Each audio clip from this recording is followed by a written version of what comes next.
Nice. Surprise. Surprise my flair. Welcome to the Grappling With podcast. Dr. Chris Hardy and William Walker will take a deep dive into topics covering wellness and prevention, performance, recovery, and injury management. Okay. Our mission is to provide the latest science-based information to help you get the most out of your grappling journey, both on and off the mats, and help you overcome any challenges you may be grappling with. Dr. Hardy is a licensed physician and BJJ practitioner, but the contents of the podcast are meant for educational purposes only and should not be taken as medical advice. Please seek out personalized care from your own medical provider prior to implementing any medical treatment or intervention. Hello. Good afternoon, sir. Let me add to that. Yes, please continue with the disclaimer.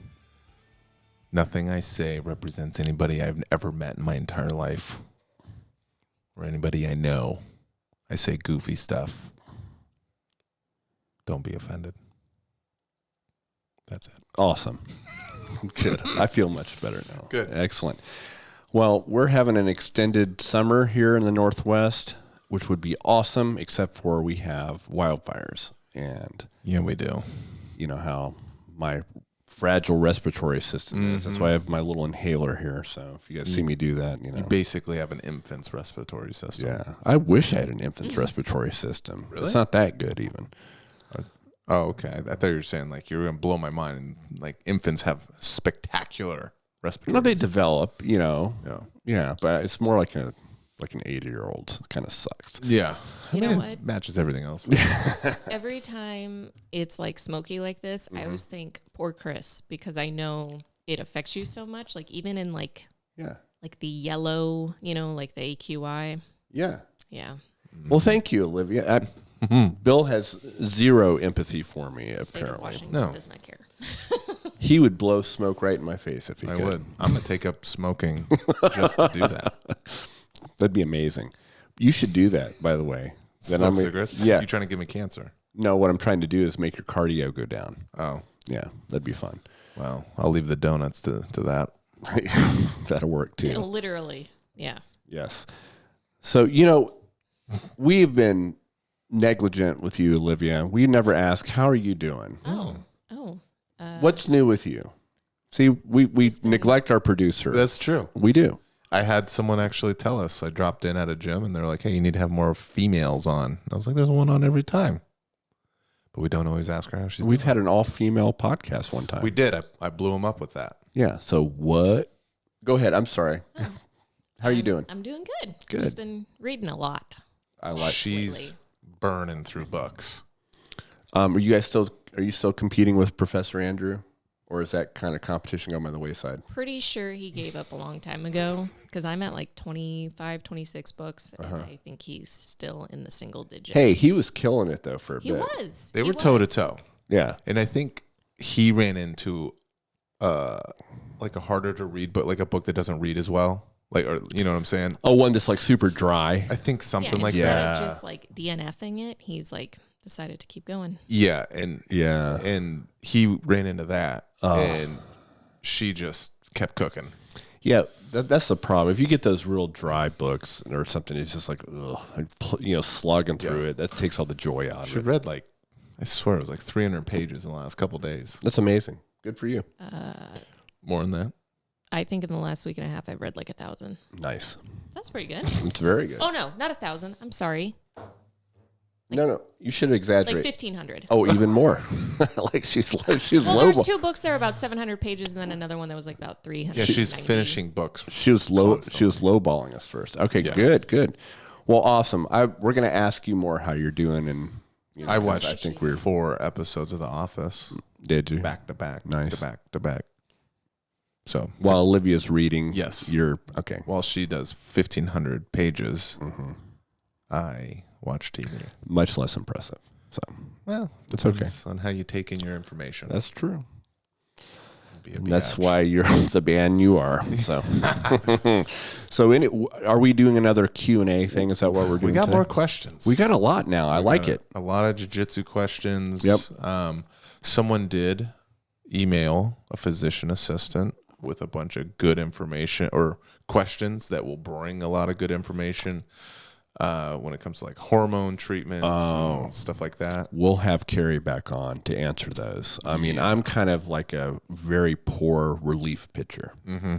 And you don't want, I mean, she's much better. So I want them to know that we did get that. Okay. When Carrie comes on, we will go through those with a fine-tooth comb. Was it more testosterone type stuff? There was some TRT questions in there for sure, but they have an interest in expanding their knowledge and education, specifically with the kind of stuff that Carrie. I love that because it's so missing in mainstream medicine now. Yeah, as you know firsthand. They kind of feel stuck with doing their own research, and they're like, what are some pathways that are perfect, professional? And well, we'll have her on very soon then, and we'll make sure we get you a really good answer because she can do a whole nother episode about it probably. Yeah.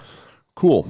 Well, I like it. What do we have that we can actually handle here? Let's see what Libby's got. I believe she's got a nice little list of questions. Kick us off. Okay.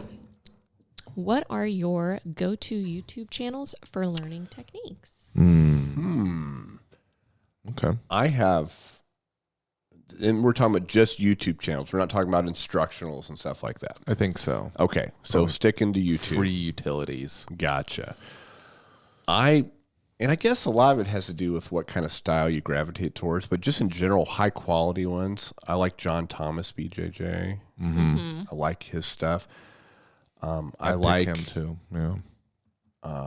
I like. Is it Jordan teaches jiu-jitsu? I think he does a lot. If you like to break down he narrates kind of roles. I definitely hate his, but you hate his. I understand he has a good following. So I can see the utility if you like to.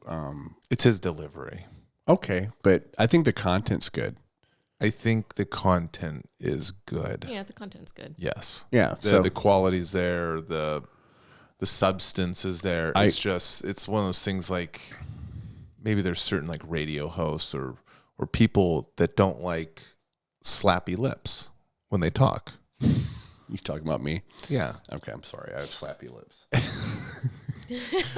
I don't have a problem with that. It's not my lips, it's my hardware. But half of YouTube has a problem with that. Okay, great.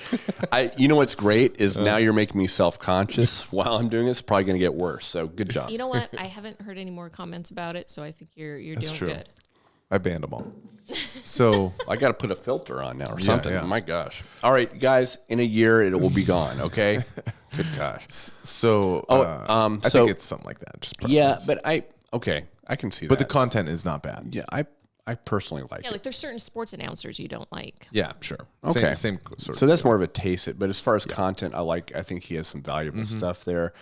I like Jean-Jacques Machado's channel quite a bit.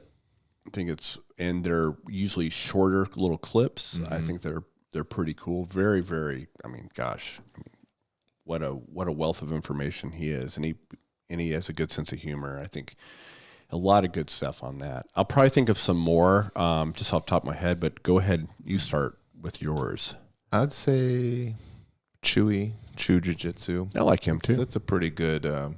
He does a lot of kind of what we do on the podcast where he talks. He like answers a lot of questions, and he's probably the biggest YouTube jiu-jitsu following out of anybody. I think like 300,000+ or subscribers. That's cool. Yeah, and he's definitely a quality black belt. He's done well at ADCC trials and he just, I don't know, it seems like he's a thoughtful person. So when he answers questions, he really thinks about it and like considers a lot of different things.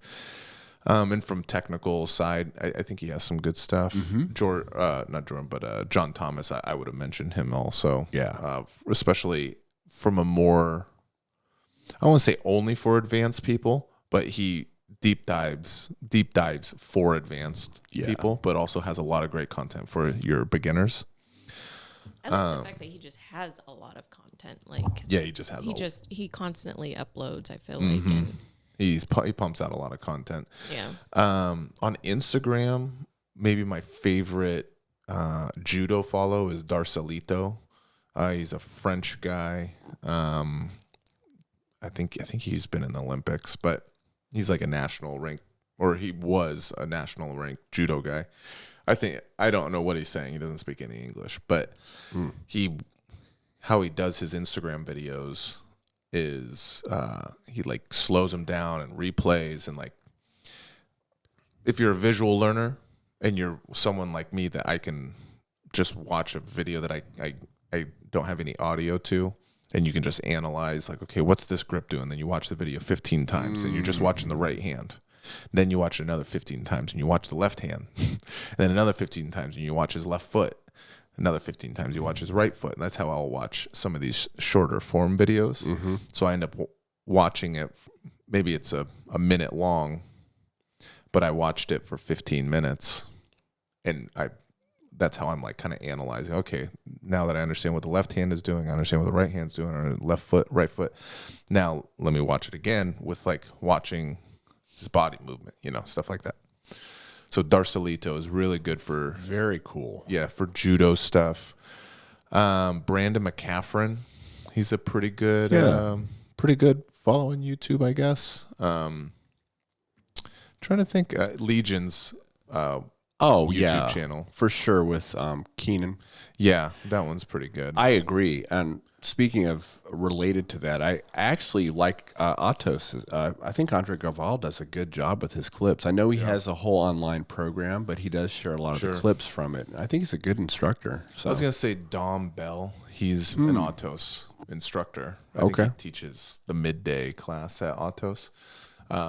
He's a great follow on YouTube and Instagram. What is this Instagram thing you speak of? Well, it's kind of like, you know how you use Grindr for a lot of stuff? Like to meet people? Some people use Instagram in that fashion. Okay. But some people just post photos of dogs and cats and funny videos. Yeah, I know. So it has more of a social element than what you're used to. You know what? I'm never going to be sarcastic again because you just slapped me right back. Yeah. What? I know what Instagram is. I just thought it was be funny. Oh, and then you brought the Grindr reference in. You laid it on too thick. I did. That's what she said.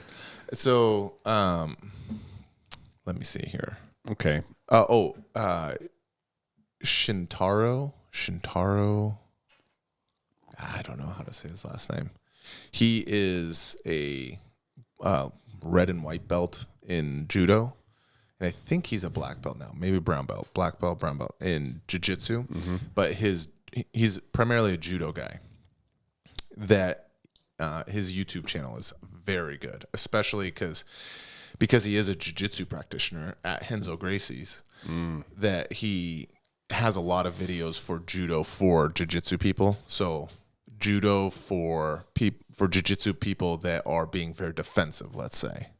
So for people that stick their butt out, they're really aggressive frames, like what do you do against that person in the standing position? Got it. He explains stuff really freaking well. I would say like 70% of my judo studying somehow goes through his channel. Wow, I'm gonna have to look that up because that's Shintaro. Very cool. He has Brian Glick on a lot, which is, not a lot of people know who he is, but he's literally known as the guy that he beats world champions when they come into Renzo's. He's a tremendous practitioner and very thoughtful, kind of like Danaher. Very cool. Yeah. So Glick will be in his videos from a jiu-jitsu perspective also. So it's pretty cool. Those are like my leaders. What about you, Liv? I also like John Thomas. Instagram, I think her name is Heather Morgans. I don't know what she is. I don't know who it is, though. She might be Atos. Either that or, I think so. Okay. I'll have to look. You like a lot of the funny guys. Funny guys. I'm saying you like a lot of the funny jiu-jitsu pages. Oh, yeah. I mean, there's a page, they don't have a huge following yet, called Little Jiu-Jitsu. And they do a lot of like funny stuff. Yeah. I like that stuff. It's so funny. I'll have to show them to you. After. Do you have any others? Yeah.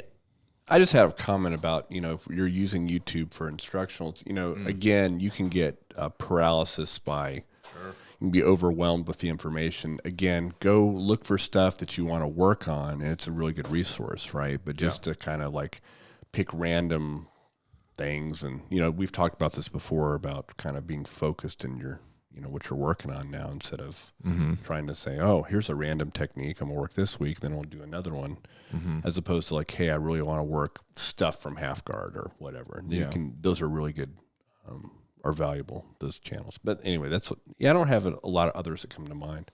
Yeah, I'm kind of blanking a little bit. I know there's more, others, and like you, I'd probably think of it afterwards. Yeah, Tyler Spangler, he's pretty fun to watch. Yep. Is that the Tyler teaches jiu-jitsu? Or no, Tyler. It's just Tyler Spangler. Is it just Tyler Spangler? Wait. He's the one that has Bath Salts Ben. Yeah. Okay, I've seen that. He does a lot of commentary roles, but he has pretty good humor. Yeah. He also just had to leave his gym because there was some like kind of drama stuff. How he said it was like they saw his following was getting bigger, and it was created this kind of weird dynamic where they then made him only film roles in the basement, and then they said, well, we actually don't want you to really film roles anymore, and because some people maybe they're in the background and they don't want to be seen or something like that. I could understand that, though. There was a bunch of weird stuff to it, though. Oh, okay. That made it like, this seems a little more personal. That is a topic we haven't, about filming, and, if you're going to put something on video, you probably should ask someone. Yeah. Yeah. I mean, I can see a couple different sides to it. I just don't like that. Yeah, sorry, Bill, if I went off the rails on this. No, it's okay. Maybe we'll cut this out. I don't know. I'm on the fence about. Well, I think it's still a good topic. I do too. Yeah, but time sensitive. Okay. We'll see. This podcast is not related to in any capacity. Yeah. As I wear a shirt. I guess. Okay. What's the next question? Quickly, save this man. Let me look.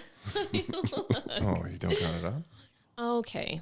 How dare you? Okay, why is it so difficult to get your purple belt, and why do people quit at blue belt? Ooh.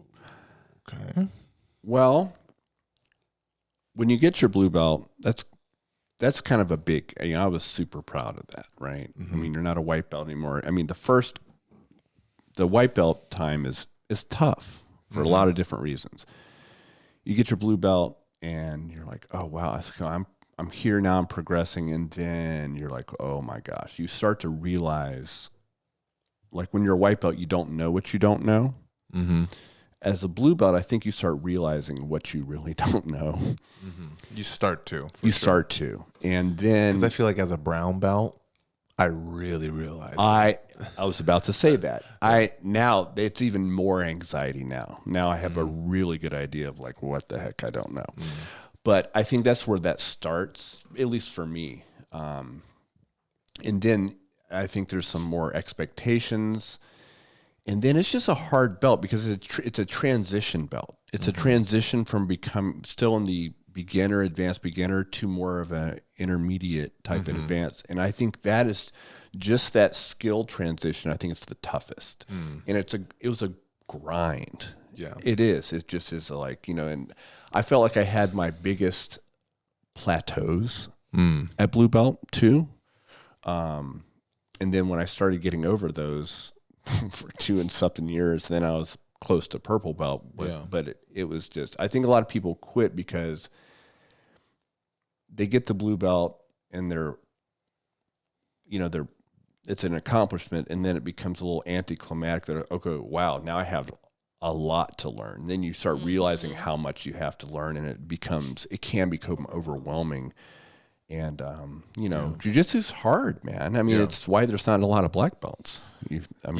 But I would agree with what you're saying there, and I think there's also when you get that blue belt, there's that accomplishment piece that is kind of like, I did it. And just like maybe schooling or something like that, like you got your bachelor's, and it's like, Okay. I mean, I would say blue belt's more like an associate's, but I wouldn't say that. no. Nope. I think blue belt is I say it's literally. I say it's a bachelor's degree. I think blue belt is still a beginner. So is a bachelor's degree Okay. in academia. I did not know that. I'm just saying in the full force of academia. I'm not diminishing a bachelor's degree because it's awesome. Think of bachelor's, maybe because when I was growing up, like bachelor's was kind of a big deal. It is. But now it seems like So is a blue belt. There's a lot of people that won't stick with it long enough to get a blue belt. For sure. So Most. So I think it's a big, but the bachelor's degree in academia is the understanding, like that is a, if you want to continue in academia, like get the master's and doctorate and all that is a foundational degree, right? In some cases, it depends on what it is. Like if you're an engineer, it can be a terminal degree. It's like, that's all you need really, right? But if you're doing something else like biology, you typically don't just get a bachelor's in biology. You either go use that as a prerequisite for a professional degree like dentistry or medicine or something like that, or you keep going up to master's and doctoral level into the science aspect of it. So that's just my opinion. But it's a great accomplishment. It's a lot of hard work, but so is getting a blue belt. And so I agree. I just maybe value it less. I see. I've just been through the academic grinder, man. Yeah. I think that's why I think purple belt is more you're got your bachelor's and you're really starting to find what you're going to do. Okay. I think you could make that argument too. Brown belt is going to be your doctorate, and then you get your professor, PhD. Well, doctorate is a PhD. Yeah. That too. So brown would be more like a master's. Yeah, I've missed masters. That's fine. Right. Yeah, I think you could make that argument too. That's what I meant was But the analogy I was going for is many people get through their bachelor's degree, depending on what field of study it is. That's a grind, and that's a big accomplishment. And they're like, "Oh my God, I can't do any more school." Yeah. Where some people get to blue belt, and I feel like they kind of have that same feeling. I think I just hung out with retards because they did that at associates. Okay. This is fine. Like, this is too much. An associate is so good too, but I think that's more like a 3-stripe white belt. Okay, so we're splitting hairs at this We point. are splitting hairs, but the idea is kind of the same. Right. Okay. Yeah. Rejected. But okay, fine. What do I know anyway? Yeah. So I think there's that accomplishment feeling that can drive someone to be like, I'm either going to take a break or I've met a goal, because they probably had a goal of like, hey, if I at least get my blue belt, I'm going to be happy or something like that. They did just get kind of, beat up for probably a couple years and then started having some success. Yeah. But typically when you get your blue belt, you start to realize that some of the upper belts were not trying quite as much as you maybe had hoped or thought, and they kind of put it on you a little bit more. And then you also, so that can be a little demoralizing. It's funny you say that. Remind me, because I want to tell you an example of that. And then you also have your peers, which are the 2-stripe white belt, that have good roles with you. Now you're a blue belt. It's a month ago you got promoted. I know. Well, they're looking at you. That 3-stripe white belt that you started like 2 months before, or maybe the same time, whatever. He wants your blue belt scalp to hang off of his belt. Exactly. And he wants Andrew to see it in situationals. He wants to make eye contact with Andrew as he sweeps you. Yeah. So that guy's coming at you. Yep. And it's just like, man, this is hard. Like, it's a lot of pressure. Yeah. Let interject real quick. I won't put his name out there, but he's one of my good friends and actually a duckling. He's in my duck cult.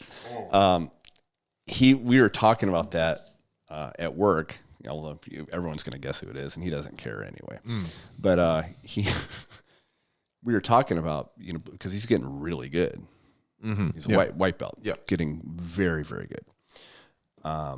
And I was like, man, you keep doing this, man. You're on your way. You're putting together the tools to be a blue belt. And he was like a look of horror on his face, because he's like, Like, I mean, really, not like false. Like, no, I don't even want that. I was like, why? For the same reason. He was like, because then as soon as I get that, you're going to start smashing me. Because he realized, I'm like, me? Yeah. And he goes, no, I mean everyone. He goes, I've seen it. He's watched other blue belts. He feels like the roles he gets with some of the upper belts right now aren't like the ones that are given to the blue belts. Right. So he's just recognizing some of that. Yeah. It's just funny. Though. Yeah. And then he's also saying, and then the white belts are going to start coming after me. Like, yep. Oh, yeah. And it's funny. I don't want to get it twisted that I'm saying blue belt isn't valuable or isn't hard or anything like that. It's just as you go through, you realize when you get farther away from blue belt, you start to realize more and more how little you actually did know. Yep. Because I feel like when I was a blue belt, I was like, man, when I was blue, I was like, I feel like I know quite a bit. Mm-hmm. You're like, I know. Now you're like, no. Oh my gosh, no. So, yeah. And it's even worse now. At least for me. Right. For now, I feel like I'm just like, oh my God. I would say my most like happiest promotion was purple belt. I agree. And then blue belt's right behind it. Mm-hmm. Brown belt was more scary. Like that means like you're advanced. Very anxiety producing. Yeah, it was more. I had more of that than actual like elation. I still have it. Yeah, for sure. A lot of anxiety. And I drop in a lot of places, so I still when I size up other brown belts, and I'm like, oh man, or a purple belt's gonna attack me. I dropped into a gym this last week. There's a purple belt from a gym in Bellevue, and he's bigger than me. Mm-hmm. He's like, hey, you want to roll? I was like, oh my gosh, this guy's Here we go. Try smush of city course. in me. So I had to give him the A game, but there's still that anxiety, like kind of building up there. Well, you feel like you need to represent yourself. Yeah. Of course. Yeah, which it's kind of like fat shaming, right? Tell me more. Fat shaming, in my opinion, has its place. Okay. And can work in a positive way in someone's life. Okay. You want me to go on? I do. Okay. Keep going. The anxiety that fat shaming can bring can motivate someone to be like, I'm tired of people calling me fat or laughing at my belly hanging out below my t-shirt, and I can feel the breeze every time when I'm just walking through the grocery store. We've all seen it. And you're speaking from experience, correct? Used to happen to me. Right. I had midriff showing at all times. Okay. Getting made fun of in those situations, fat shaming, can drive someone to make positive changes in their life. So you want to accentuate self-hatred? A little bit. I want to morph self-hatred into a gasoline. Some fuel. That's what you're saying. So. But it's the way you probably say it. So when you say fat shaming, how would you go about this? So how would I fat shame someone? Did it happen to you? Did someone fat shame you? Oh, I'm sure. I can't remember. Why? Actually, I think people have fat shamed me in the gym. I know I have. For sure you have. For sure. I think I called you a bag of ass before. 100%. I think there's a lot of people that have fat shamed me, actually. So, okay. And it's helped me. Okay. And I fat shame myself every day I get out of the shower. Yeah. So that helps. might not be the good fat shaming. I mean, that helps me, I think, sometimes. Okay, well, now you have body dysmorphia. Exactly. So why was I saying that? I don't know. But do you feel, since we're on this spicy subject, do you think that there's a tactful way to fat shame? Fat shame? I mean, I think it comes off a little bit crappier if you're like subtly like, oh man, it looks like you could use a bra, you know, to a guy, yeah. That's like, it comes off kind of shitty, yeah. Or like if you just walked up to your friend that maybe has a spare tire and you just kind of pinch that fat roll on his back, that would be more mean, subtle, but mean, right? Yeah. But if you go to your fat friend and you say, I can hear you getting fatter, they might be like, I'm tired of that. You know what's hilarious is watching you dig this hole deeper and deeper. It's fantastic. Please keep going. I used to be part of the Fat Club. I know. So I can say all this. So you're not only a member, you were a president. Yes. Okay. Thank you. So that being said, there are, I think there are ways that it can be also very obviously hurtful. Sure. You're on a tightrope where you could go from playful, motivating to suicidal and hurting people's feelings.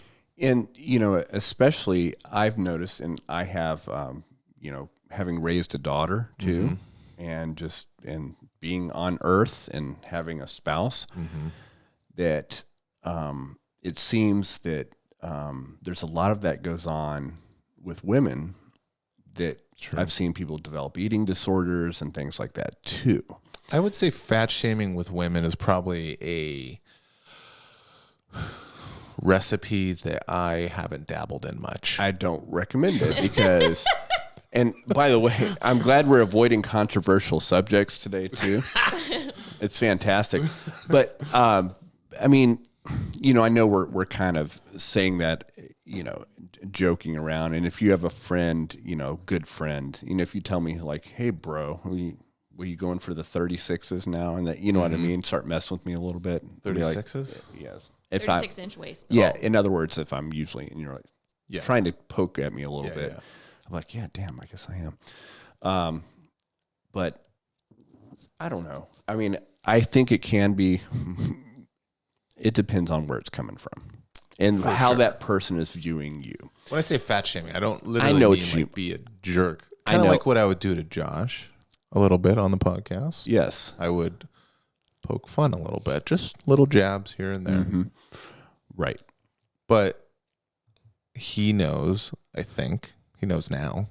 I definitely don't mean he's a big fat turd. No. I'm really enjoying putting you in this kind of villain kind of. It's very fun for me today. I'm becoming the villain of the gym. This is coming full circle. Anybody that knows you have a really good heart, and it's not coming from anywhere but love. So, and I mean that. So I did have a good example though of why I was talking about fat shaming. Yeah, why did it come up? I forgot. To belts. Okay. Compared to, do you know where I was going with that, Liv? I have no idea. I don't know. It went off the rails. It was good. It was because you kept prodding me on my fat shaming theology. Sorry. Okay. Theology? Theology. And thus it is written. Is it shaming white, like blue belts from quitting or something? Or? Gosh, I don't know. I'm sorry. Well, you guys were talking about like white belts not wanting to get their blue belts because then they were going to get smashed by an upper belt. Yeah. And then somehow we trickled into fat shaming. You know, it's gone. Okay. It's gone forever. We probably should move on. Yeah. Well, so purple belts. Okay. Why is it so hard to get there? Yeah. That's what she said. Yeah. And right. Yeah. I thought, and I think we talked about a bunch of reasons why.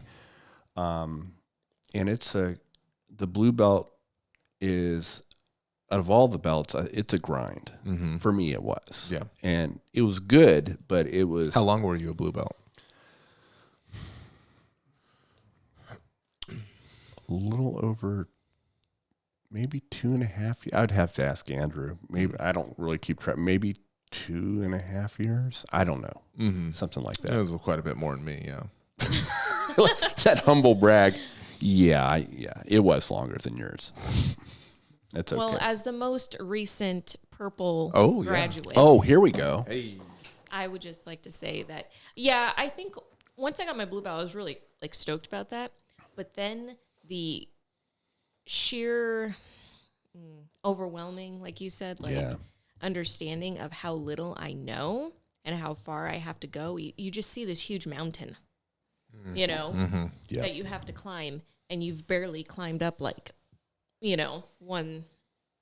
I think of it as like climbing a ladder, and then there's another ladder. You're now at the bottom rung, and you have to climb that ladder, and then you know. Yeah. And I know for me, like, that did hit me, that impact, and I was like, oh my gosh, this is very overwhelming.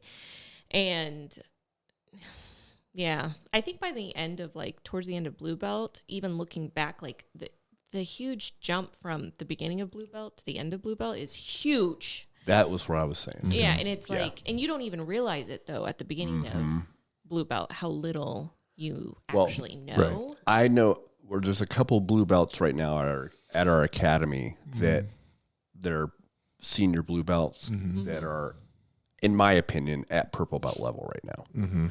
And you can tell. I mean, the jump they've made from when they first got their blue belt to now is, like you said, is incredibly. I mean, they progressed a lot. So yeah, I think one of the reasons, or a couple of reasons, it's so difficult to get to that purple belt is within your blue belt journey. If you want to do it in the average time or less of getting your purple belt, you're going to have to address weaknesses. So when you're a white belt, you're pretty much learning defense for the most part. for sure. I mean, you're going to drill, obviously, a triangle and an arm bar and stuff, but in the application phase, sparring, rolling, you're on defense most of the time. And then blue belt, you're starting to get some of those foundational things have been ingrained. You're shrimping and bridging and this frames and stuff like that. And you still get better at that. And through blue belt, you start to maybe attach yourself to a game a little bit. Yep. Right. Well, you're going to have to also probably challenge yourself mentally and get a little bit of, like, I know something for Olivia was getting a little, like, tapping into that dog that's in her, a little bit of a tenacity, that, because that was just my struggle, and her struggle was like tap into that aggressive side, and you're going to have to address that. Most likely a professor is going to be like, see that, okay, if you struggle with that, I want to see you struggle with it. I want to see you tackle it. Totally. Or if you're on the opposite side, let me see you calm down a little bit. I want to see if you can roll with a female. That's right. If you're the aggressive side person. And because when you become a purple belt, you're now advanced. Right. Most people consider a purple belt advanced. And to be advanced, you have to have body control for the most part. I mean, there's going to be some people that they get promoted and they know 3 moves, but they're super good at them, like competitors or something like that. And maybe they lack a little bit of control, but they compete really well. Happens. But for the most part, you're going to have to challenge yourself in ways that you didn't really think about. And you're going to have to be a little bit more cerebral, big word, to get there. It's a great word. Perfect example. I'll use myself as an example. At white belt, besides from just trying not to get submitted and learning how to be comfortable in uncomfortable situations, when I did start out the roles, I would always start out playing top game. And then I recognized when I got blue belt, I'm like, I have to get my guard up. I have to start developing a guard that works for me. And so then I set these rules for myself, like I won't play top game until I sweep. And that from was the bottom. So that became kind of like, you didn't even know what guards to play, but you were just doing it. I was starting out pulling on the bottom, pulling guard. And I wouldn't play my top game unless I swept, which was horrific because I was getting just smashed. You probably got really good at sweeping people, though. Well, I don't know how really good, but I got certainly much better. And it really, but that's a hard thing. And that switch from blue belt to purple belt, that was a rough couple years. Right. Trying to develop that kind of stuff, because it's not easy, because it's easy, like we talked about in our other episode, to play your A game. And for a lot of white belts that are semi-athletic, they're going to want to play top game. And you could progress from blue to purple without doing some of the things that we talked, that I had mentioned there about like addressing weaknesses and latching on to certain games to, it'll just take longer. You're going to you're going to accrue skill over time naturally just by going to class, rolling and stuff like that. But it just means instead of the average, let's say blue to purple for a consistent practitioner is 2 years, let's say, you're, it might be more like 3. Which is fine. Or 4. Yeah, it doesn't matter. It's like there's not a rush. No, definitely not. I mean, some people might have that kind of a feeling. I've gone back and forth in my own head about rushing it, but, there's really not. There's no reason to rush it, really. No, that I can think of. Just to kind of the take home for me from that question is just, it's going to be a rough belt for most people. And just go take it day by day. Yeah. Training session by training session, and just keep doing it. If you think that, so when you get a blue belt, the upper belts start to turn it up on you a little bit. Wait till you get your purple belt. I know. Because that's when the black belts turn it up on you. Because you can't tell when a black belt turns it up on you when you're a blue belt. It all feels the same. I don't know if you've had this, and I'll speak for him because he says this to me all the time, but one of our really tough black belts, Mo, when I got my blue belt, he's like, well, I'm not going to take it easy on you anymore. And I'm like, were you? And then when I got purple belt, he goes, oh, you got purple belt. I'm not going to take it easy. He said that every time. It was just kind of funny. There was a point where he would say that like every roll to me. He's like, I'm not going to take it easy on you. I know. And I'm like, okay. You're like, what were you doing before? Yeah, I don't understand. Because it didn't feel good. And then he would like tell me, attack me. Yeah. Like, come after me. I'm like, I tried. I'm trying. I still try it. It doesn't do anything. I know. But it's just fun. I guess the point of that is just take heart in this. Yeah. Keep doing what you're doing. And just don't quit. Yeah. But it can be demoralizing at times. It can be very daunting. Yeah, for sure. And that's probably the answer to the question. That's probably why. Yeah. The low sides, the valleys can be very disheartening, and it's just a part of it. What else you got? Should you ask your professor about promotions? And what do you do if you feel you are being overlooked for promotions? I'm glad we're not doing anything controversial today. Juicy. Wow. Juicy. Okay. This is going to get me kicked out of the gym. I think I should censor you, honestly, because I don't know what's going to come out of your mouth. Would you like me to lead this? Go ahead. Oh, my gosh. Then you'll at least know where the bar is, right? You're like, wow, I was just going to go way up there. So I think it is okay. You shouldn't be focused on promotions, first of all. But it's okay to ask your professor, especially, or an upper belt that you've worked with, where do you think I should focus and improve? I think that's a better question to ask, instead of worrying about the belt or the stripe. Because if you go genuinely to someone like and I have there's a couple folks that do that all the time. Like, hey, after I roll with them, how do you think I could, I'm like, wow, you're doing really well. But, here's something, you have a really good game here, and here's something you might be able to add to. So I really appreciate that. And, but that's the right question to ask, because if you ask that question and work on it, the promotions are going to take care of themselves. Right. And everyone has progressed at a different level. Everyone has a different amount of time because of their life, what they can devote to jiu-jitsu. And it's okay if you're, let's say there's someone that can train 5 days a week. Well, great. Or if they can't, that's okay too.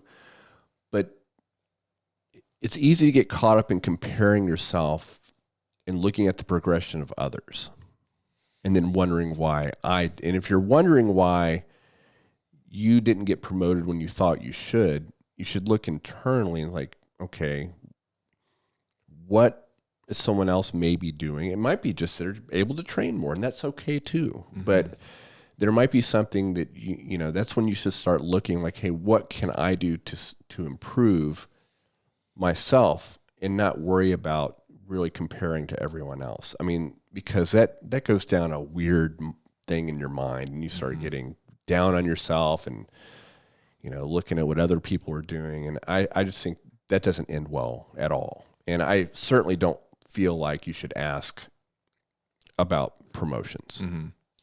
I personally don't. That's just, maybe people are going to differ on that opinion. I don't think you should go up and say, what can I do to get my blue belt? Yeah.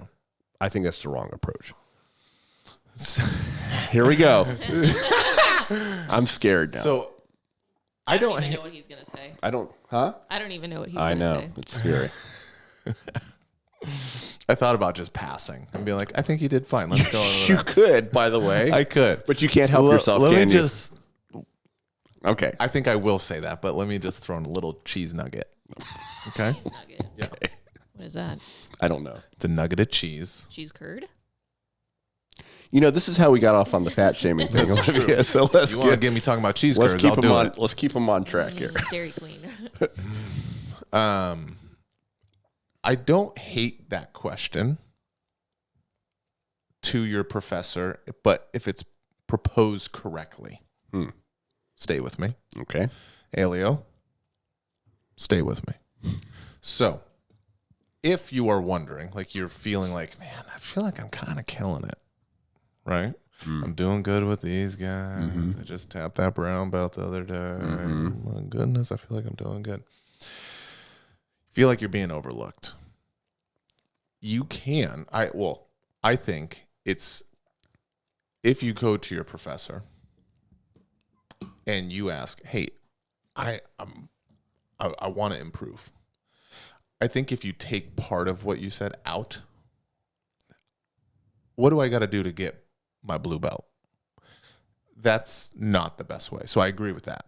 I don't think you should address it in that way. But what can I do to get to the next level? What can I do to improve? Go to your professor and ask that. I agree. What are you looking for me to advance more?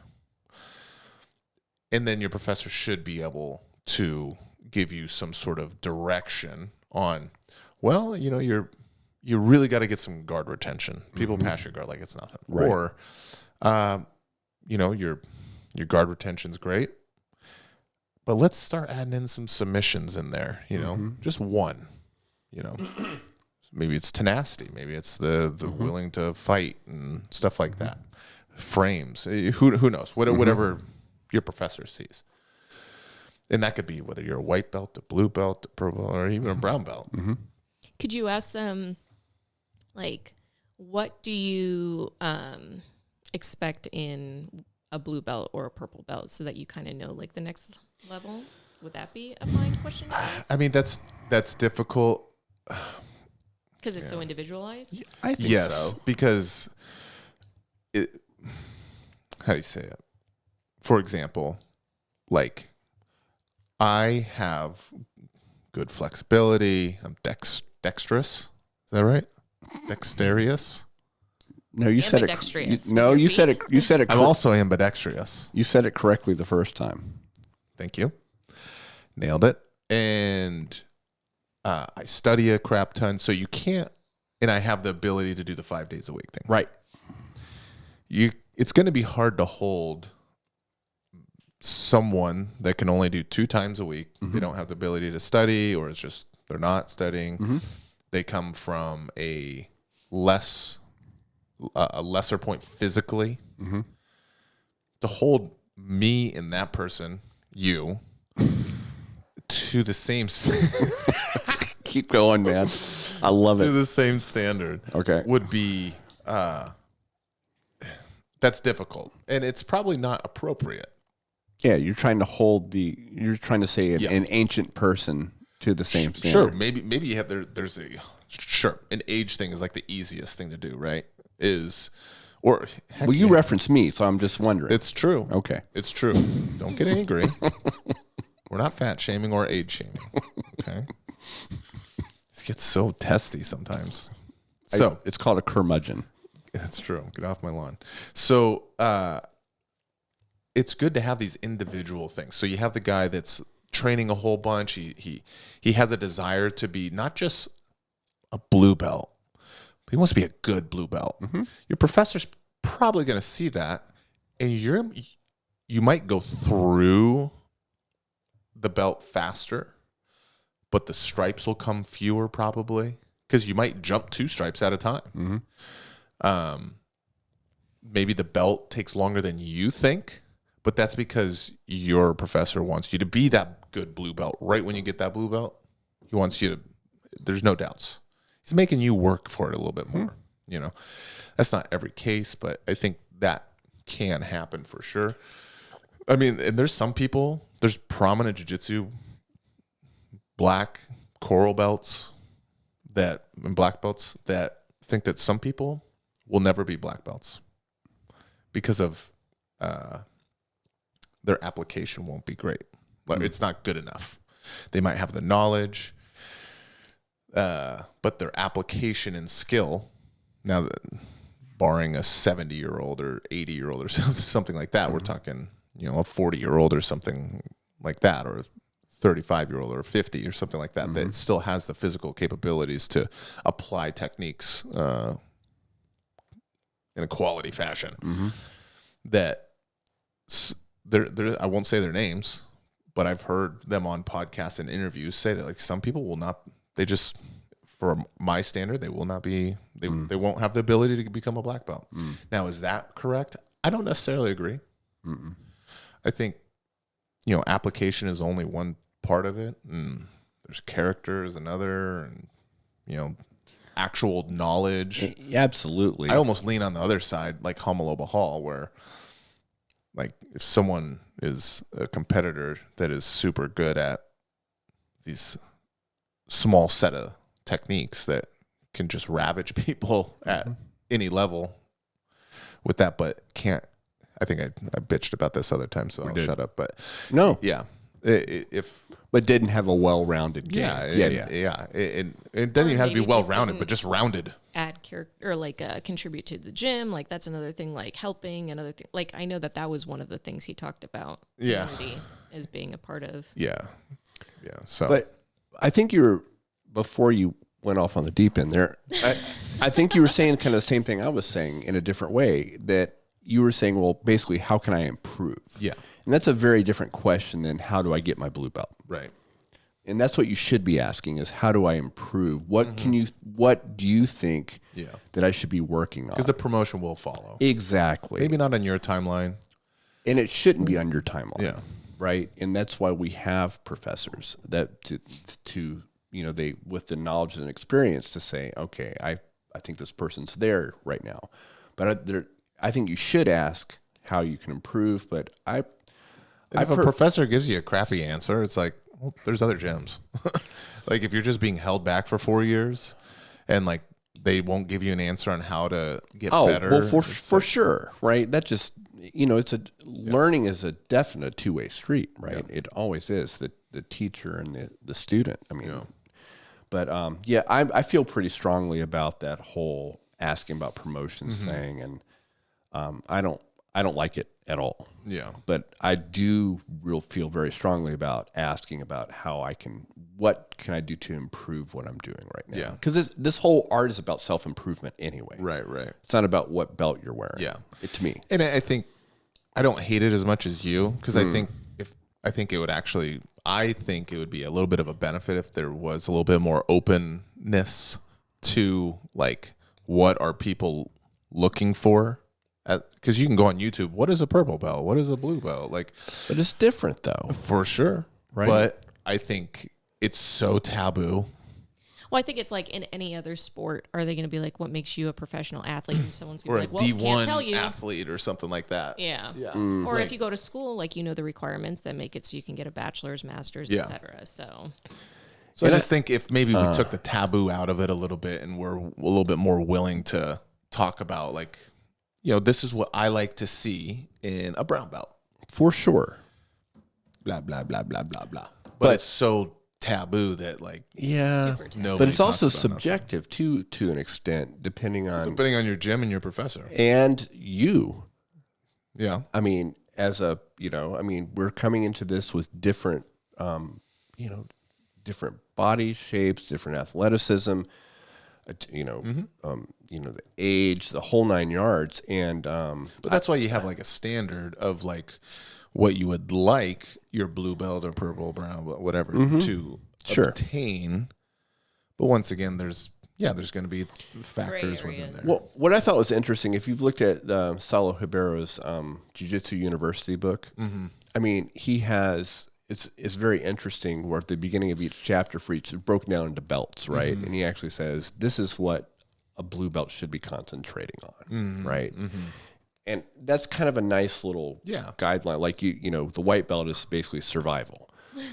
And I think you said blue belt is escapes, right? And, and it's just interesting. So it's just general themes, I guess. Yeah, and I think that's good. I do too. But I think to verbalize that and talk about it is like, ooh. It is, but I don't know. Look at you're being weird. I am being weird because I feel very strongly about not asking about when am I going to get promoted. Right. But why are you being weird about it? Because I'm weird. I can't help myself. It's why I smack my lips too. What do you want me to do? I just want you to swallow your spit. I'm going to put all this metal in your mouth, my friend, and see how you Don't do it. Okay. All right, Radio Shack. Let's go. Next. I haven't called you that in a while. You haven't called me that. I thought that was going to stick too, by the way. Oh, it did. People call it to you behind your back. Fantastic. I have a message from someone that called you Radio Shack in passing. Nice.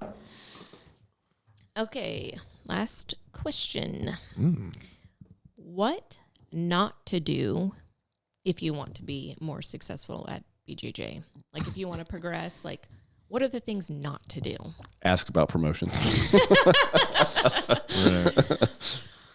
What not to do? That's one of those reverse questions, right? Yeah. So everything that would make you successful, don't do that. I would say a big one is, which we just talked about, is the comparison thing. Yeah. That will be a cancer in your development more than darn near anything. Like if you get caught up in the comparison, like, oh, they got promoted or they the professor saw them do, like, gave them compliments.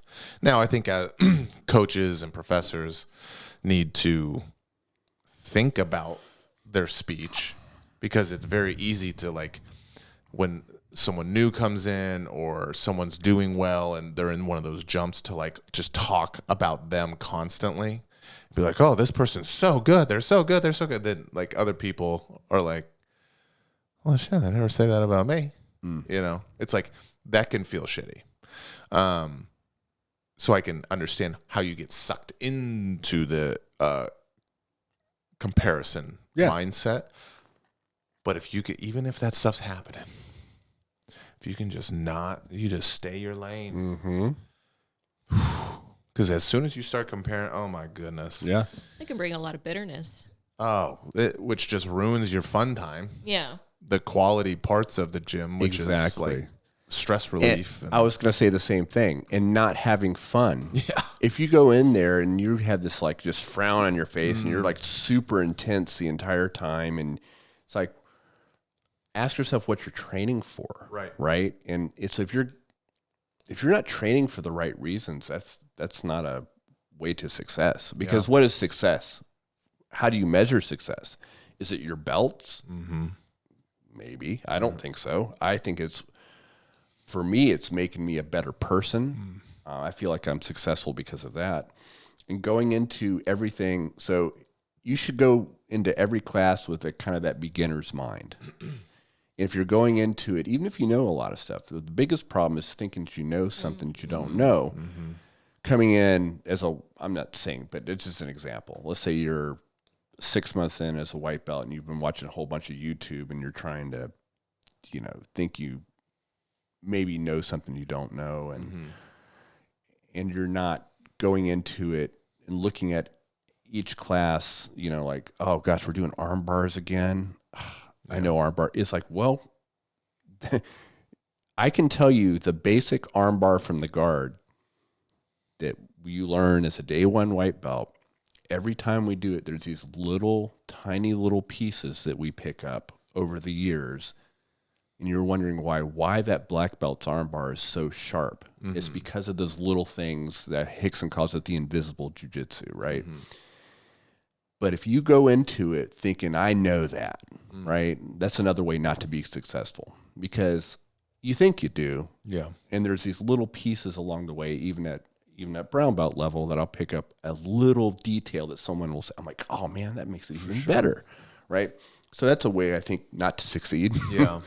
I mean, similar to like golf, when you go golfing, and there would be some people that get so upset when they hit a bad shot or something like that. Like, and I'm guilty of it also. But you have to remember, like, you paid to be out here. You paid to have fun. Right. You know?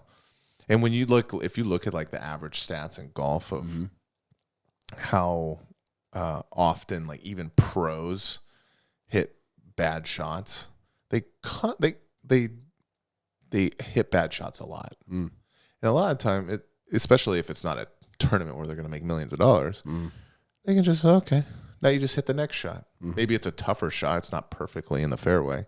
It's in the rough or it's in some trees or something. But now you get an opportunity to kind of exercise your creativity and not getting upset at it, but just enjoying the process. That could be the same on the jiu-jitsu mats, you know. You get, and I've been guilty of this myself, is I will put so much emphasis and frustration and importance on development or growing or something like that, that I get upset at myself. And I get pissed off, and now your development is actually stifled. And you've left that training session not feeling good like you should. Yeah. Exactly.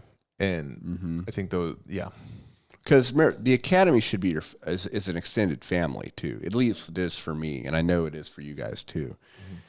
It is such a good community, and it's just beneficial. And so, you know, think of it that way. You're going to see your friends too. You're learning an awesome art, and just kind of take it, like you said, you don't want to let those perceived failures just ruin your day too. Yeah. If you're hung up on every single roll, where you, I mean, because I know there's plenty of them, but I'm like, oh man, that was not the best performing roll. Yeah. But you know, you learn from it. So. Getting stuck into trying to win at practice every day. That is great. That is a great, you know, this is not ADCC finals at every, right. Like it's practice.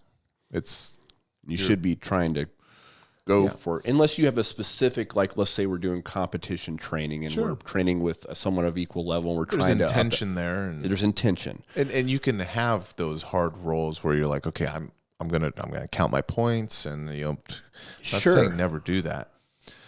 But if you get stuck in every role that you don't perform like how you want it or whatever, you now are on tilt.